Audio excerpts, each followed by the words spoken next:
Freedom, oh freedom, freedom, freedom is coming. Oh yes, I know. Oh yes, I know. Oh yes, I know. Some echoes of music from this deep hunger for freedom that comes out of the breaking away from apartheid in South Africa, and those songs that resonate around wanting to fully realize this idea of living out in a free way. And I want to ask you what freedom means to you. As I'm recording this, I'm getting closer to the 4th of July here in the US, but also looking at 1 Corinthians, and today, chapter 6, verses 19 through 20, where we're looking at this idea that our bodies are not our own, and yet we also have freedom in that at the same time. And we begin to realize the truth that with freedom, there comes obligation, and with obligation or boundaries or limits, there are profound freedoms. And so these two pieces cannot be separated from one another. And I've been thinking about the Magna Carta of all things. And this is because I was reading an article about Harvard. This was actually in 2023. Harvard had a cheap copy of the Magna Carta they bought for $27.50, as the story goes.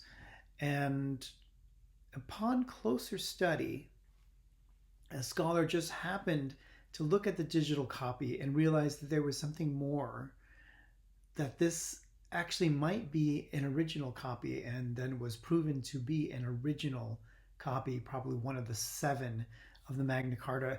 As you might recall, the Magna Carta from your junior high or high school classes, it was the first kind of really, at least in the Western world, the first really written promise that there would be limits as to how much a monarchy might be able to push onto people, and there were certain rights that people had in response to that monarchy. And so there were these rights and obligations that were first time kind of written out.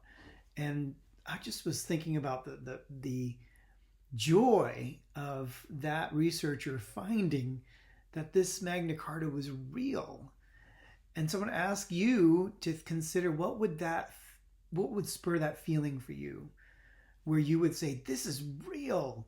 What Paul is talking about is real for me, and it changes my life, and I feel freedom is coming. And so listen to these verses once again.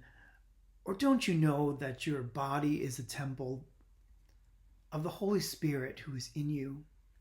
Don't you know that you have the Holy Spirit from God, and you don't belong to yourselves? You have been bought and paid for, so honor God with your body.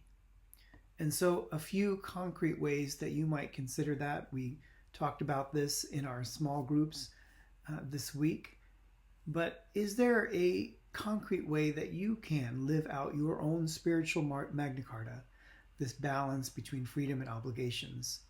And here are 4 possibilities. There may be more for you, but this week, are you called first to reconcile with someone in a loving way, out of love, in love?